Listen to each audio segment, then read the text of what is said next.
Yo, yo, yo, welcome back to another episode of Anime Sundays right here on First Cut. I am here, as usual, with Mr. Ben Goddard in the house. What is up, Ben? Oh, you're muted, man. Oh, there we go. I got it. Now we're back. But yeah, good to be back. You know, I love doing these shows. Honestly, it's so much fun talking anime. So anytime we get the chance to, I'm all about it. Speaking of which, our weekend consisted, or at least I think it consisted, of My Hero Academia watching. Are you all the way caught up, man? And if so, I am all the way caught up. Yeah. So That's it was my episode Saturday 99, now.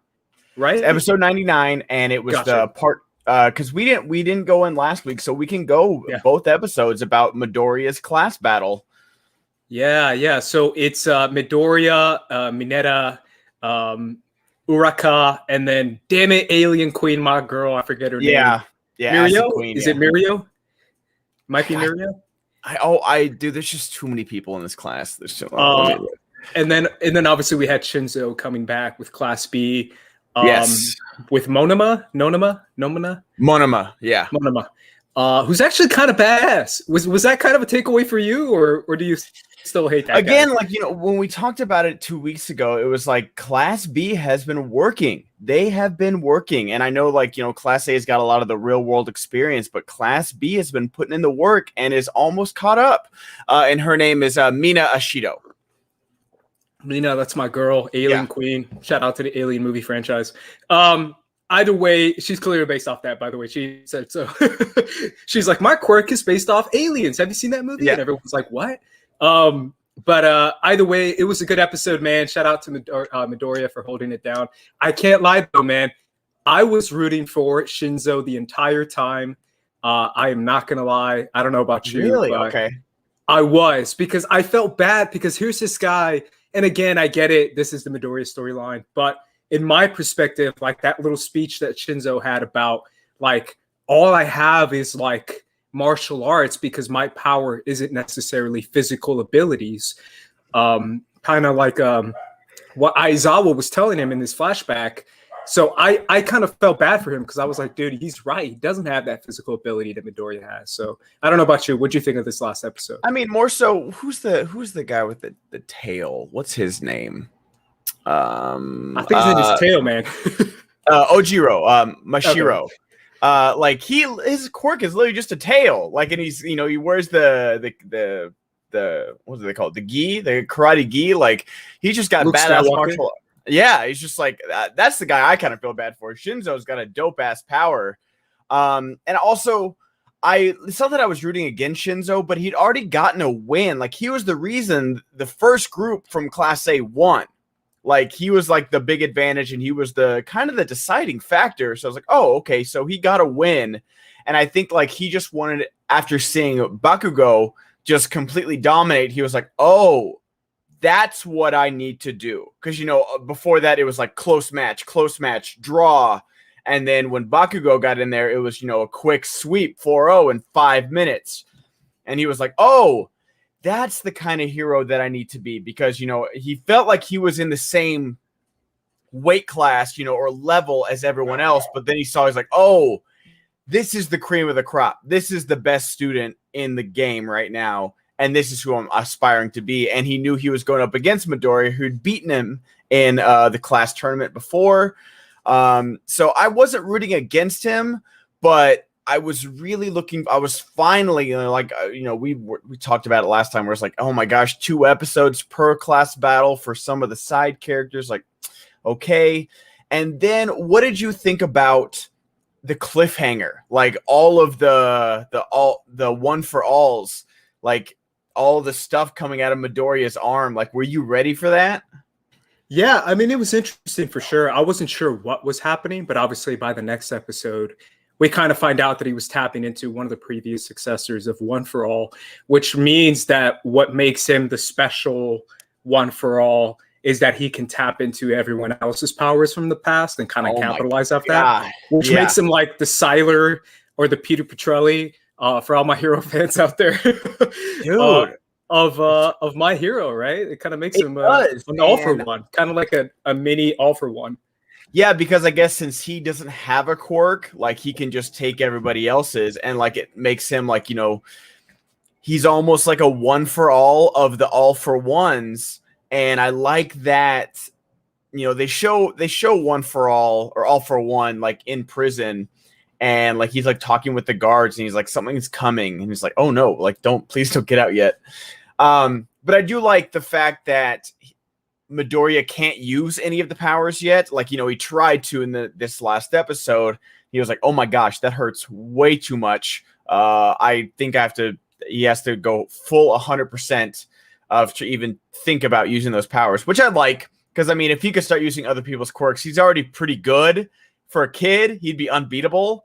And you saw, like, the look that Bakugo gave. He's like, man, like, just when I thought I was above this guy, like, he comes right back. And that's where I fell back in love with this show. Because I was a little like, I'm here for my two rivals. I'm here for my two boys. And that's the rivalry I want. And you saw it again in these last two episodes of, like, Midoriya, him like, yeah, go Bakugo, but I'm gonna beat you, like his good old attitude. And Bakugo's like, shut up, I'm better than you. Like that's their relationship. So he's like this begrudging respect from them. And that's what I love about this show, honestly. Yeah, it's a lot of fun, and hopefully it's setting up something else in the future that's going to be a little bit deeper than what we've gotten so far, even though it's been fun, but it's definitely, we're waiting for something kind of bigger. Either way, Ben, let's talk about what our main topic is of today, which is kind of an idea that I've had for a while, because I feel like it's a little bit nuanced in the sense that I can write like a 25 episode podcast on this. Considering how nuanced it is, but let's try and do it in like 30-40 minutes. Our main topic of the day is talking about live action anime adaptations, what we've seen so far, specifically from Hollywood. I know I included a little bit of Japanese versions in the thumbnail, but I kind of want to focus on the Hollywood stuff that we've seen so far in the past, and kind of like where the past was and what the process was, and kind of like where it is now and where we're headed when it comes to live action adaptations of anime that we love. And the first thing I want to tell you, Ben, or want to ask you is, why do you feel like, for the most part, they just don't work, or they just kind of suck? Why do you feel that is? I mean, you can even, for me, it goes back to suspension of disbelief. And it's just like, translating this message, and whether it just be the action or the setting, or when you get into the character and the dialogue and stuff like that, it's about suspension of disbelief. And for some reason, when you see something animated, you're willing to give them like a little bit more wiggle room, a little bit more cushion that you just don't in live action when you see a real person do it. Now we have all the superhero movies, but again, they've established that this isn't a superhero world. And when you don't have those establishing, or, you need like the paragraph long of exposition before the movie even starts, like, an Avatar, The Last Airbender type thing, it feels like it's done so lazily, and it just doesn't work with what they're trying to get across, whether it just be a Dragon Ball Z or an Avatar or a Ghost in the Shell. Like, what they're trying to do isn't working and isn't translating to the big screen, at least to live action. It's interesting you say that, because I feel like, I don't know, man. I feel like Hollywood's kind of been making a turn into this world of like, everything is not like, look at the Fast and Furious movies, for example, right? Where I'm kind of doing a little mini episode thing on my channel about it on the Meaning Of podcast. And the more I think about it, the more it's kind of like, bro, like, bullets bounce off Vin Diesel's pecs, and like he's catching people into cars. Like, I do you feel like American audiences are kind of more accepting to kind of like ridiculous things now? I kind of feel like that is. It's honestly in a case by case basis, where because Fast and Furious did it so gradually, like, oh, it was about VCRs and 18-wheelers, and then it was about street racing, and then it was about drifting, and then when Vin Diesel came back, it was about stealing gasoline and car heists. And then in Fast 5, it was this script that wasn't meant for the Fast and Furious franchise. They just brought it over, and they were like, oh, okay, cool. but it was directed so well, and you were invested with, 3 or 4 movies, depending on what character that it was. You were invested in these people and who was going along with it. And so when it kept just elevating, it's like Mission Impossible. It went from hanging on the ceiling to hanging out of a plane and off the Burj Khalifa. They kept slowly elevating it. They didn't come out of the gate, with Vin Diesel, fist fighting The Rock and, like catching a car barehanded or something like that. That's going to be coming up in Fast 9. It was this slow progression into the ridiculous, but still had one toe in reality to make it somewhat plausible, even though it's not at all. Yeah, it's interesting, right? Because it is difficult, because I do feel like audiences, at least American audiences, are starting to accept a little bit more ridiculous things. But I think a second question I have for you, Ben, is I kind of don't know your plans, but obviously I know you're LA based like I am. But let's say you are at a production company. Let's say you are kind of like this up and coming producer or director, or working at like a Warner Brothers type place. And someone gives you the opportunity and says, "Hey, Ben, we want to make a live action adaptation of a certain anime. Do you want to be a part of it?" Would you want to participate in that? Or would you be like, I'm not about this messiness. I'm not going to get myself into this.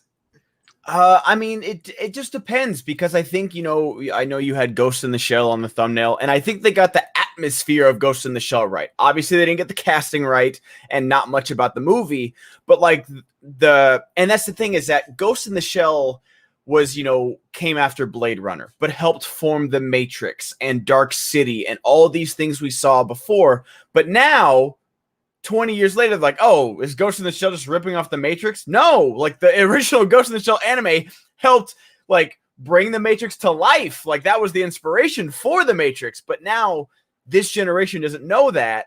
And I'm not talking down, like, I didn't know much about Blade Runner when I saw The Matrix. I was like, oh, this is so cool. And then you watch Blade Runner, and you're like, oh, okay, that's where it came from.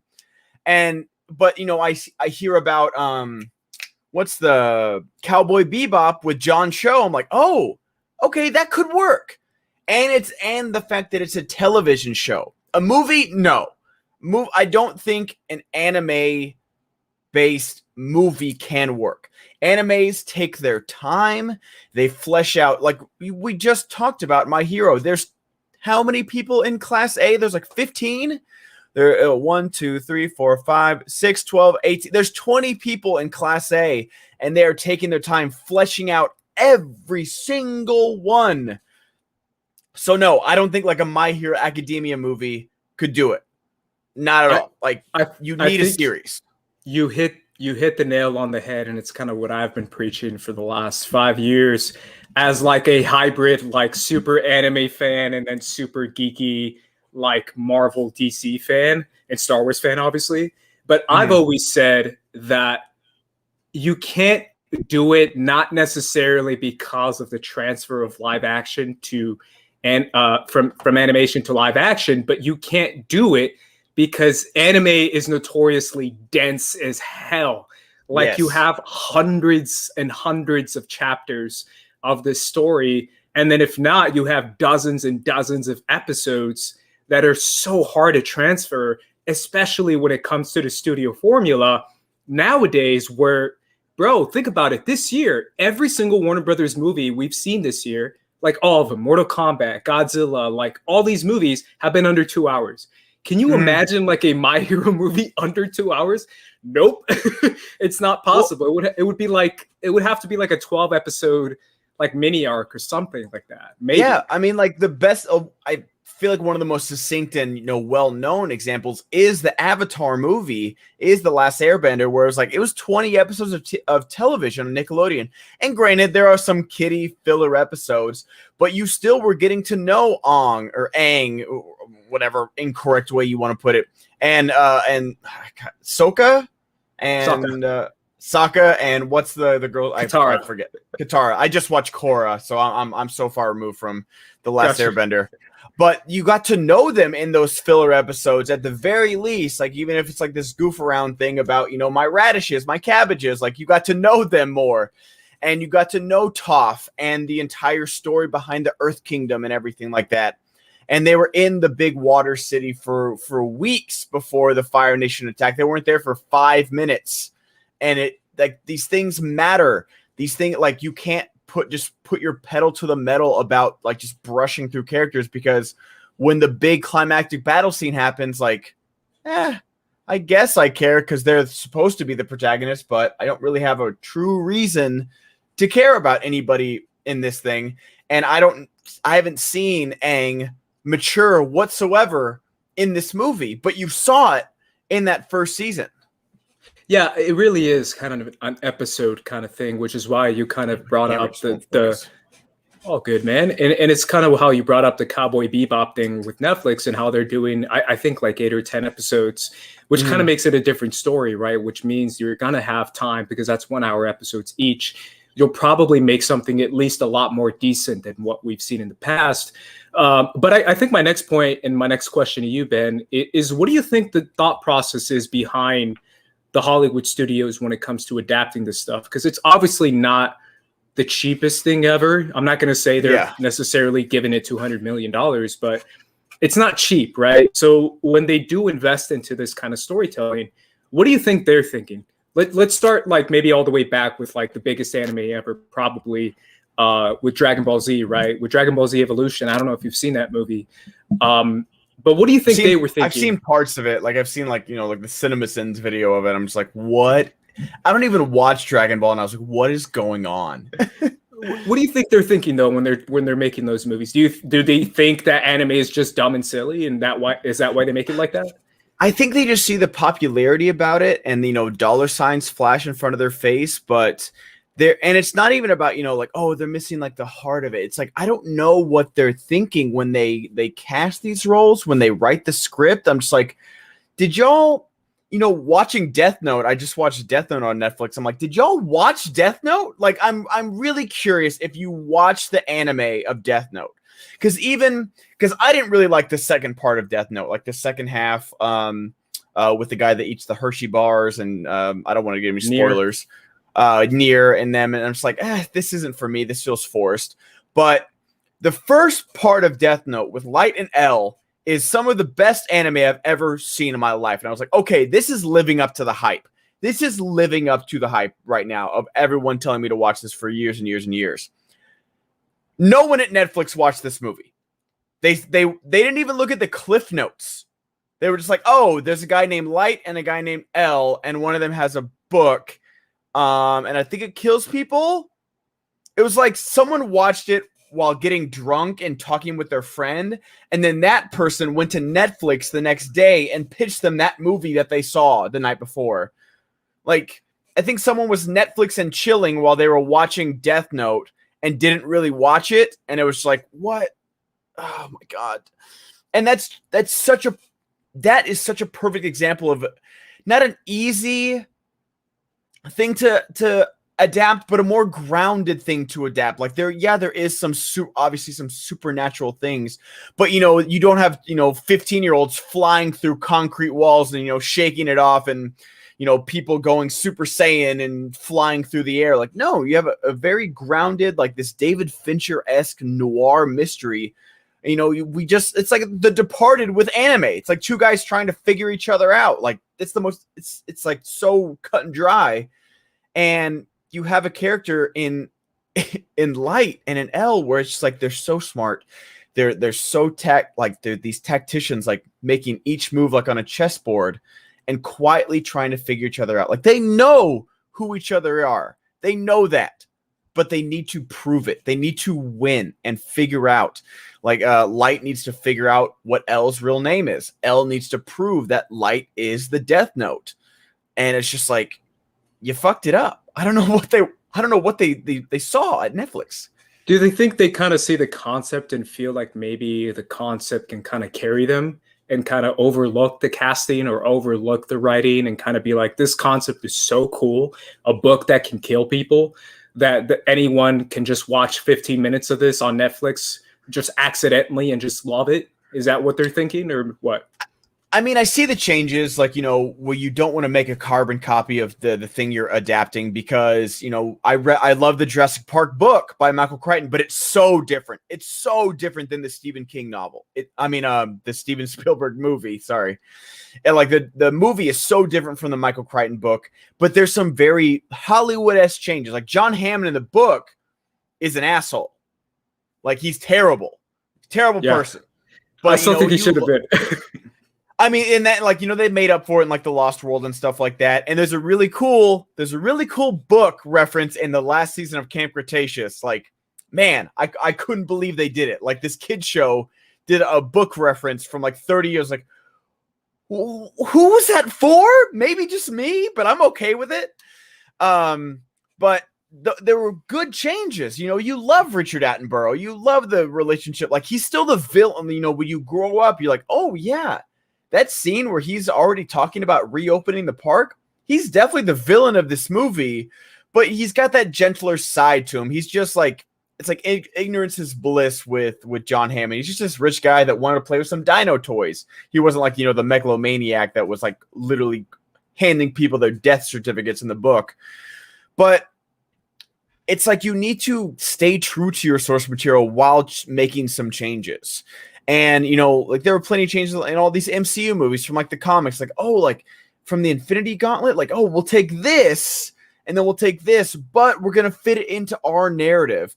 And it seemed like they changed all the characters. They changed all the big story beats. They changed so much about what made Death Note, and what made Dragon Ball Z, and Avatar and Ghost in the Shell and all these animes where it's just like, what were you trying? Like, I think you saw something popular and I realized you wanted to make your own thing, but you still have to make what you're adapting. You're still adapting something. You're not making this original IP. You are wanting to bring in fans from this thing that are going to get upset if you change it too much. Well, here's the thing. Will you ever be able to get those fans on board regardless of how closely you adapt it? Because I don't know if anime fans are ever going to like a live action adaptation of any of the property, considering, like, let's say you do a Death Note adaptation and you put everything in there, but you forget to put a scene between L and his dad, or Light and his dad. And that's one of those things where anime fans are going to be pissed and they're going to say it's the worst movie ever because you forgot to put that one scene. Like, do you feel like catering to anime fans is ever going to be helpful if you are working in the industry in Hollywood? You can't ever like cater, like we saw it and we're seeing it now with like, the Snyder cut and, with like the Sonic, reimagination and stuff like that. And it's just like, oh, well, no, bring back Tony Stark. I'm like, did you watch it? Like, are people watching things? Like, it's like, shut up. But it's not about catering. It's about like respecting those fans while making a new version of a story. And because, we watch anime, but there's people that have, read all the mangas of all these things, like, oh, they're never going to recapture the same thing. So you're never going to satisfy everybody, but at least you're going to be like, oh yeah, the movie wasn't bad, but you should really watch the anime. Like, they do flush out a bit more. They do go like, there's a great scene here. There's a really good scene over here that they couldn't fit in. But this 2-hour movie compared to a 10-hour series, this 2-hour movie was a really good summation of everything coming together. I liked it. And they're always going to have their preferences, and granted, I'm being very forgiving of like the toxic fandom that exists on the internet. But that's with everything, though. You're never going to satisfy Star Wars fans. You're never going to satisfy comic book to MCU adaptation fans.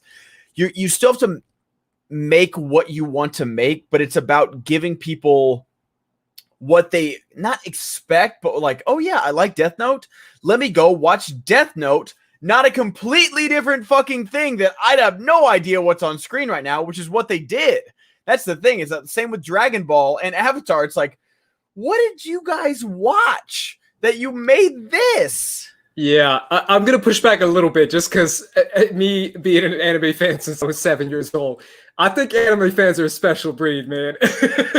Like there's a Well, I mean, special they have a kind. reason. They have a Oh reason to man. not trust adaptations Yeah, I now. was gonna say anime fans hate everything. Like Yeah, they hate the anime. Like there's a lot of anime fans who like this isn't all what was in the manga. The manga's way better. I don't watch the anime, and I'm like, exactly. bro, it's just like you're not gonna please these people. They're ridiculous. You're never And gonna I'm one of please them. everyone. So Yeah, yeah, you're never gonna please everyone, but yeah. it's about giving something to be like, oh, you want to like at least respect it. Be like, oh yeah, that they tried, because nothing. We're especially nowadays where we're in like the golden age of television, where these A-list stars are starring in these Netflix and HBO series, and this Lord of the Rings series. It's like $1 billion production. Like it's the most ridiculous thing ever, and I can't wait for it. Give me 1 billion episodes of it. But it's like now there's no excuse not to make a good adapted live action either series or movie. You can't fit everything in, but there's no excuse not to take your time, get the right creator, get the right cast, get the right people involved, because there's so many different avenues to do all the things that it's not like, the 90s where I don't know. I think you need a girl with some big boobs and she needs to be white and a movie star. It's like, no, like there's casts from all walks of life.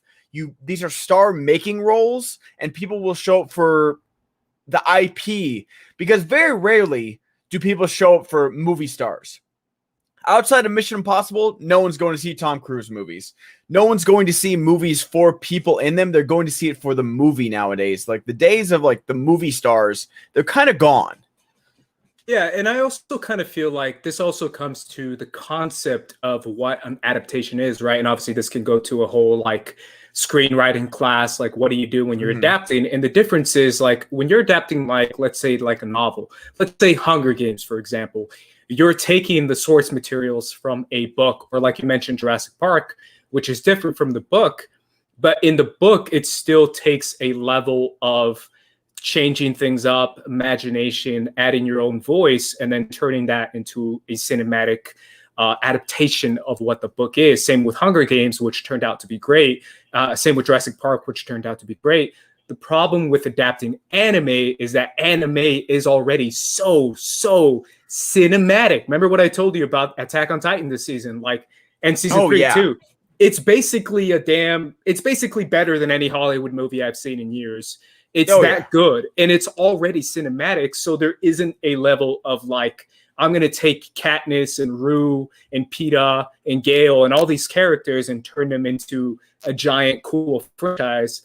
But most people, if I gave you a Hunger Games anime, I'll bet you that would kick ass, and it'd be probably better, because people could see that and develop the story just as well.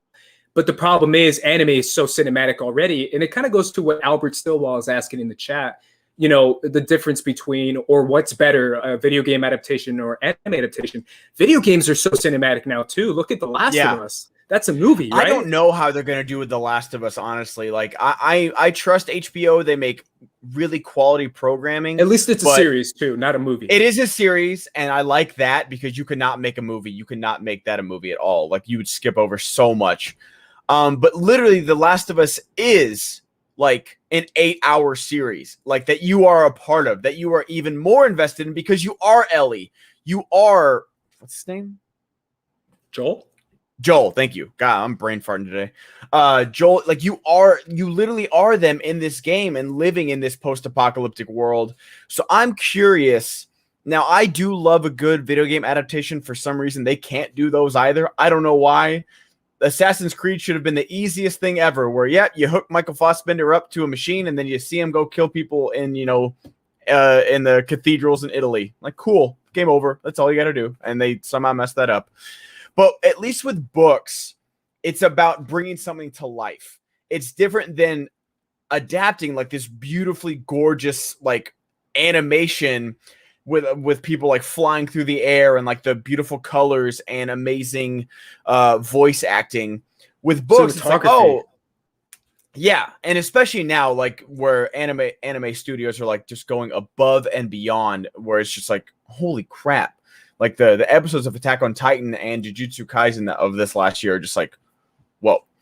But with a book, it's just it's a little bit, I don't want to say easier, but one, you basically have a screenplay right in front of you, like that you're bringing to life. And two, you have a little bit of leeway because, yeah, I imagine certain things about Harry Potter where it's like, oh, that's what, or like Lord of the Rings, like I imagine what an Ent looked like or an orc and stuff like that. But when Peter Jackson brought it to life, I was like, oh, okay, now those images are in my mind when I reread the book. And same with Harry Potter. I don't really like the Harry Potter movies, but you still have that kind of leeway to be like, oh, this is what a snitch looks like. This is what a thestral looks like and stuff like that. Where J.K. Rowling did a good job of describing it, but still putting it on screen for people to see that have never even read the books. You're like, oh, okay, that's what a thestral is. Like, okay, that makes sense. That's what Hagrid looks like. I get it. Yeah, I feel like a lot of that comes with like what we were talking about when it comes to the animation and how cinematic it's become, especially nowadays with the kind of animation we have now. And it's also like we talked a little bit about before with Death Note and with Dragon Ball Evolution, is like people maybe not understanding the source material or what makes it what it is. I really do feel like the people who made DBZ Evolution didn't get it. I think they just thought it was like goofy 7-year-olds like this, and they didn't really understand the audience is probably not that there probably is a lot of 7-year-olds that like it, but that's not the main audience of Dragon Ball Z. No. And that there is an actual like element of, you know, really compelling storytelling to it. Same with Death Note being a much more like horror type storytelling that they didn't really understand. And it's also, I think Nicholas Gallagher was saying too, like in video game adaptations, you have the options of pacing and making choices that better affect your perception is what he's saying. And I feel like that's also the case with anime, right? Where it's like an anime, we talked a lot about this season of Attack on Titan being all about pacing and having like 3 episodes dedicated to like Reiner and Peak and Galliard. And it's like, what are we doing? Where are our main characters? Like in no movie could you do that. No. And the studio would fire you. No, and that's the thing is that like I know I see RB3 in the chat, like, you know, like saying directors aren't willing to take the risk. It's like because they're not being paid to take risks. Like they're being paid to like shell out these products, and they're not even like movies.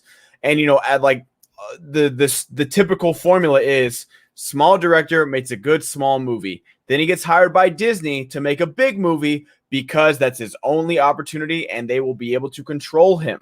And that's exactly what happened. Like, you see so many of these Marvel movies where you get a little bit of the director's vision.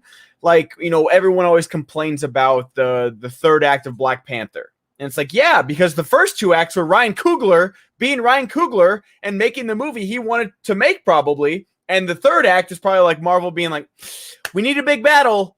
We need a fight. So you got to put those CGI rhinos in there. We had this in previs. Yeah, exactly. Already said, which happens a lot. It's actual true story that they have the previs for the fight scenes already set up for them, and it's like, here's this. Just make everything else because we have the third act fight scene set up for you. And it's kind of lame that they do that, but that's kind of what they do. Yeah, I think a lot of it is studio involvement, especially like if you put like you said, man, like an old school 90s studio head and you sit him down and you make him watch Akira, or you make him watch Ghost in the Shell, make him watch Attack on Titan or DBZ, they're going to be like, well, look at those beautiful fight scenes. Give me more of those fight scenes. And it's like, yeah, that's not what makes the anime cool. Like it's a treat when those fight scenes come up in Jujutsu Kaisen and in Attack on Titan, but that's not why we watch Attack on Titan at all. And like the you know, My Hero is like such a perfect example because overall the fight scenes aren't well choreographed in My Hero. It's like usually like one big punch, you know, like you watch the All For One versus All Might fight and you're like, oh, that's a really cool moment, but that's because you've been with All Might this entire time. You know, United States of Smash is one of the best moments because you know who All Might is and what he's giving. If you just watch that in a show, you're like, oh, that was a cool punch. But I mean, they were like, he was blowing air on him and then he was punching him. Like, it, you know, you watch something like, you know, Samurai Champloo, where it just like in a vacuum, like, oh my God, this sword animation is like it's crazy. But My Hero was good because you know the characters and you're invested in them, and like these big Midoriya moments where he like finally like goes full all one for all and like has this moment, you know, where he grabs Shinzu and like, you know, wins the game, or punches Bird Beat guy while he's going full like overhaul with the full white hair and everything. Like that moment's good because you know how evil Overhaul is, and you've seen like Lemillion just lose his powers. You've seen him torture his own daughter, like all these things. And then this final punch is just like, yes, it's cathartic. You need it. But that's all they're focusing on. And, you know, someone in the chat saying like Adam Wingard was a big fan of Death Note. You know, I think it does, because you just heard, wasn't Netflix going to make a live action adaptation of Avatar with the original creators, and the creators just walked? So I don't know what Netflix is doing when it comes to these adaptations, but they're not listening to the people that have made these things or know these things. And so it's just like, they're going to keep making the same mistake. And yeah, sure, they're going to get a lot of clicks, but everyone hates them. Yeah, it's interesting too, because I'm curious about series and how that's going to work out. Obviously, we've had the Netflix Death Note, we've had like the DBZ Evolutions, the Ghost in the Shells. We've never really had a series, though, a live action series, at least not that I can think of. And we're going to have it with Cowboy Bebop. We're going to have it in the video game version with The Last of Us, especially with a proven product like an HBO, because let's face it, man, they still make some pretty badass shows. And even shorter shows, like 8 episodes, 10 episodes long, is kind of perfect. But I feel like maybe that's kind of the way to do it. The problem is then you're starting to think about like Game of Thrones type money, where it's costing you like more than a movie. It's costing you hundreds of millions of dollars. Like if someone says, hey, Ben, let's make an Attack on Titan movie, you're going to be like, bro, that's way too much content. I'd rather make it a show. It's just going to cost like $500 million to make, because that's a lot. That's a lot of stuff. It is a huge commitment, but it's just like, I'd rather, because I mean, what did that fucking show, Jupiter's Legacy, that Winston made me watch on Netflix? I think that cost like $200 million. And it's like, it probably would have cost close to that much making a movie out of it. It probably wouldn't have cost as much because they made 8 very long, boring episodes about it. You know, that was, time, like they went back to the 20s and they made all these cheap looking sets, and God, I hate that show. But if you're investing like that kind of money into this show, it's something like Attack on Titan, it's going to be expensive. You have to make, visual effects for the Titans. You got to make all the crazy costumes and stuff like that. The visual effects for the ODM gear. You have to make a period piece too. Yeah, it's a period piece. Like you're going to have to build sets. So if you're already investing that kind of money in it, you might as well invest into the story of it as well, into the characters, and not be like, oh, we're going to make this it says 4 seasons and the first season is 23 episodes. We're going to make this first movie 2 hours. It's like, you're like, don't make a bad movie and set it up for a sequel when you know that's not going to happen. You know it's not going to happen. It's not going to. I think that's my issue too, because let's kind of bring it back to reality, where it's like, HBO has the rights to Attack on Titan. Not HBO. Warner Brothers has the rights to Attack on Titan currently right now. Warner Brothers has hired Annie Muschietti to make Attack on Titan back in like 2014 or 2015. This was years ago. It's still, we haven't heard any news for it. He's currently working on the Flash movie with Warner Brothers. If I'm being real, bro, as someone who's been a vocal person on the other side of the Zack Snyder thing, where I'm like, we saw what happened with Justice League and how they kind of destroyed that and trusted Joss Whedon over all the actors and all the producers and everyone telling you not to trust Joss Whedon. We saw what they've done with kind of making these movies kind of crappy. Like, no offense to Mortal Kombat and Godzilla versus King Kong. Those weren't exactly the strongest movies in my opinion. They weren't good. They were not. Thank you for saying that, because I've been bashed for saying that. They're not good movies. And you can clearly tell that Warner Brothers has had like a very heavy hand in like, make it 1 hour and 30 minutes and make it just blah, blah, blah, blah, blah, blah, blah. It doesn't have to make sense. And I'm like, that's not a good movie. I kind of am afraid to say, as a lifelong Attack on Titan fan with my poster in the back, Yeah. Do we really trust Warner Brothers with Attack on Titan? Like, it's going to be like a 1 hour and 45 minutes of Aaron yelling and screaming, and I don't. it's going to be trust awful. Warner Brothers at all. Like, I mean, because even when they brought on Joss Whedon to replace Zack Snyder, they still put the handcuffs on Joss Whedon. Be like, you have to make this 2 hours. It has to be 2 hours. It's like under 2 hours. Yeah, under 2 hours. And he was like, I can't. What are you talking about? Like this, it's ridiculous. This is the Justice League. What are you doing? And then, you saw what happened with, Suicide Squad's a terrible movie. Suicide Squad, perfect example. Yeah. Like they took it away from, like, they keep hiring like David Ayer, like this gritty cop, director that like makes the mean streets of LA. Like, now we're going to put Queen in there and, make it all these bright colors. It's like, so no, I don't trust any studio with this stuff. And we've seen Disney do it too, and taking it with Edgar Wright and Ant-Man. And so it's just like, these studios don't let their directors do the job that they were hired for, and it's so strange to me, and it's never proved to work in their favor. That's what I don't get.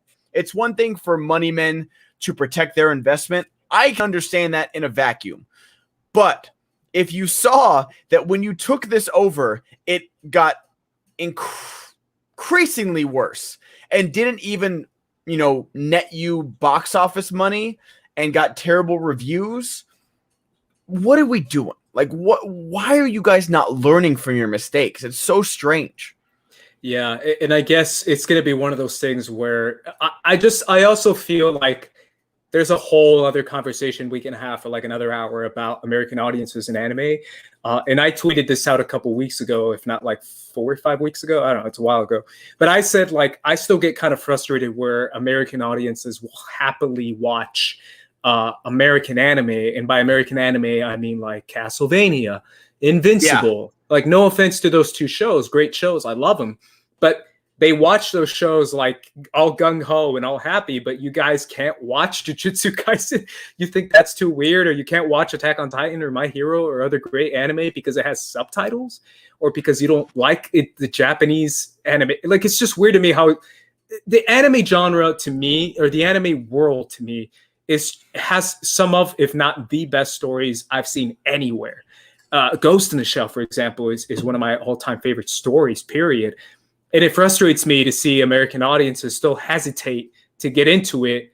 And then they get into like some other random ass, animation because it's in English. And I'm just like, what? Dude, like, when people say I don't like anime, I don't understand it. Like, you can't. And, some of the people like in the Schmodown and be like, I just can't get into anime. I'm like, then you don't know what you're doing. That's like saying I can't get into movies. Like, you're just like throwing this blanket statement over an entire medium of art and saying you can't get into it. I don't like all anime. No one likes all anime. Like, it's not how it goes. You like genres of anime. You like action. You like drama. You can like ecchi, like, if you want to be a pervert, like, it doesn't matter. Like what you like. It's okay. But just to throw this blanket statement, like, I guarantee you I could show someone Death Note and they're going to love it because they like noir mystery about murder. It's a lot.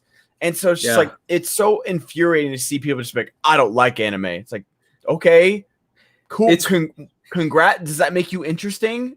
It's odd. And it's always one of those things where I feel like that's always going to be a struggle when it comes to making these into live action movies, because then as a studio head, let's say I'm a big media conglomerate dude, am I really going to spend $500 million on something that I'm not sure if people want to watch anyway, because most of those fans are just happy with what they have inside the anime genre, which kind of leads me to my final question, Ben, is do we need live action anime adaptations? Do we want to see this as anime fans, or are we happy with just Jujutsu Kaisen season 2 coming up, or the Jujutsu Kaisen movie, Demon Slayer movie, or Attack on Titan season 4 part 2? Are we cool with that? I think I'm cool with it. If people want to keep trying, I'll let artists try and be artists, but I am looking, like, I've never watched, I need to watch Cowboy Bebop, but I have seen a few episodes and I'm like, yeah, John Cho, hell yes. And that sounds great. So I'm still like cautiously optimistic about it, but no, I think we need more in canon anime movies. That's what I think we need. is because Demon Slayer was basically season 2 of Demon Slayer, and it's the highest grossing animated movie of all time. Yeah, in the history of animated movies, that is the highest grossing theatrically released movie. And it's like, if that doesn't like make an Attack on Titan, you know, I know it's going to be a season. I know that. But damn, would I love like just an Attack on Titan movie. Like just like give me 10 episodes and then the last 6 are just a movie. I'll go plop my ass down in theater in an IMAX screen for 3 hours and watch that bad boy. But I think more in canon anime movies, like this Jujutsu Kaisen movie that's coming out, could that be the next arc? I'd love for that to happen. If it's something else, like, you know, like the 2 like Heroes Rising and 2 Heroes from My Hero, those were a lot of fun and they were beautifully animated. But it doesn't make me need to go see it in theaters if it's not like canon. I'm like, oh no, I love this show, but yeah, it's not canon, so you know, I'll wait till it's on VOD or something. But yeah. I think like doing what Demon Slayer did, be like, you know what, we've got this small train arc that could be 10 episodes. Let's just do a movie about it. You know, I haven't heard what the manga community has said about the Mugen Train arc, but the movie's so fucking good. Like, I don't really care. I feel like that's if you ask most anime fans, and most anime fans would agree with that, is that they're just happy with what they have and they love it. And we love it as a lifelong anime fan, that I've been saying that I love watching my genre for what it is, because I do feel like Attack on Titan is a movie. It's already one of the best movies I've seen, or shows I've seen in general. Yeah. Like, I can put it up there with Game of Thrones. I really can. Absolutely. Especially the final season. Yeah, it's just a cinematic. So I really do feel like I'm happy with what I have. That being said, if the studio calls me up and is like, yo, we need an Attack on Titan movie, you gotta sit down, we're gonna tie you to a chair and write it, I'd be like, yeah, but that's the thing, is that I would want you to write it. Yeah. I would want someone who's watched the show and a fan of it and knows, like, you don't have to, you know, like be like the Dragon Con player, or, you know, a Star Wars level intimate knowledge of like, oh, what kind of gun does Levi use when he kills Kenny? Like, I don't need that information, but I need someone that loves and appreciates where this is going and what's being adapted to adapt it. And that's what's missing, is that they see like the screen grabs or like a YouTube video or the cliff notes and like, yeah, we got it. It's like, no, like bring in the manga writer, bring in the anime, you know, artists and stuff like that. The people that made this thing, the cultural staple that it is, bring in the people that are the reason why you're adapting this. You're not adapting some independent thing. You're adapting a worldwide phenomenon that just American live action theater audiences don't know about. The rest of the world knows about it. And even American live action theater audiences. I feel like we're starting to get to a point now where anime is growing. It's growing, man. And it's one of those things where it just keeps getting better. And the new stuff that we get is truly amazing. I still am a big preacher, prophet, whatever you want to say, of Jujutsu Kaisen. I really do think it's up there. We're going to be talking about Demon Slayer next week, Ben. Speaking of which. It's about time. I'm so excited. Tanjiro! I'm almost there. Nezuko! I swear, how many times he screams that out. Either way, Ben, where can everyone find you, man? Everywhere at the Ben Goddard, guys. Tomorrow, starting at noon, my big subathon is going on. Every sub, every bits, all the stuff extends the clock. It extends how long I can stream. I could be on till Sunday at noon. That's my cutoff. It's Sunday at noon. So thank you guys. Come by tomorrow, noon Pacific, twitch.tv/the Ben Goddard. I'll see you there. And you could find me, guys, at Squad Leader Race. Obviously, please subscribe to First Cut if you haven't done so already. This is the place where we will be talking about more anime on Anime Sunday. We will be live here next week, back at the same time, talking about Demon Slayer Season 1, possibly the Demon Slayer movie, and where it is going in the future. Either way, guys, for the First Cut crew, we're peacing out. Peace.